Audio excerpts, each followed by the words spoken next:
Kung inyo nga pong matatandaan mga idol, isa nga ang Los Angeles Lakers sa mga kupunana na mayroong sobrang player sa lineup. Matapos nga ang kanilang ginawang move sa mga unang linggo ng free agency, meron na nga silang 16 players sa kanilang team. Kaya malinaw na kailangan nilang gumawa ng move bago magumpisa ang season. At hindi na rin naman bibiguin pa ni Rob Pelinka ang lahat ng mga fans matapos maibalita na meron pa nga pong niluluto na one last move ang front office ngayong offseason.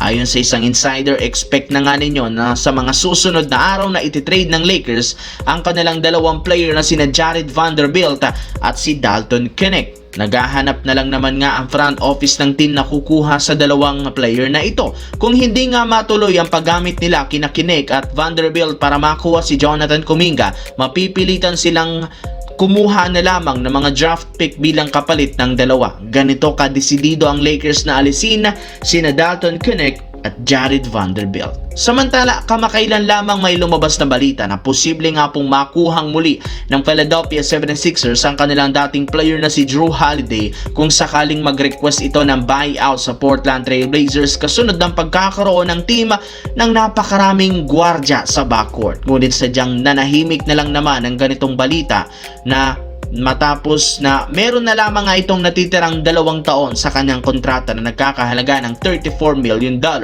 at siyempre meron pang $37.2 million sa huling taon ng kanyang kontrata. Kaya kahit man na sa ang anggulo tignan, wala talagang tsansang i-buy out ng Blazers si Jrue Holiday. Pero sa kabila niyan, trending pa rin ang posibleng pag-reunite nito sa Philadelphia matapos ilabas ang balita na maaari nga pong mangyari yan sa isang trade o di kaya'y next off-season na. Kung sakaling tanggihan ito next year ang kanyang player option na magiging isa na nga siyang free agent at pwede siyang bumalik sa Philadelphia para tulungan ng team na magkampiyon. Kung titignan natin, mas mabuti ang lineup ngayon ng Philadelphia. Kulang pa rin naman sila ng perimeter defender sa lineup na siyang magiging huling susi para magkampiyon. At isa ang pangalan ni Jrue Holiday sa lumalabas. Sa kabilang banda, sa pagpasok nga ng buwan ng Agosto, hindi pa rin natatapos ang pagsilabasa ng mga malalaking balita dahil marami pang teams ang gumagawa ng pagbabago. At isa dyan ang Atlanta Hawks na napabalitang planong i-trade si Buddy Hield as soon as possible. In fact, pinang-o-offer na nga nila ito sa mga interesadong kupunan. Pero hindi rin naman nakakagulat ang ganitong move ng Atlanta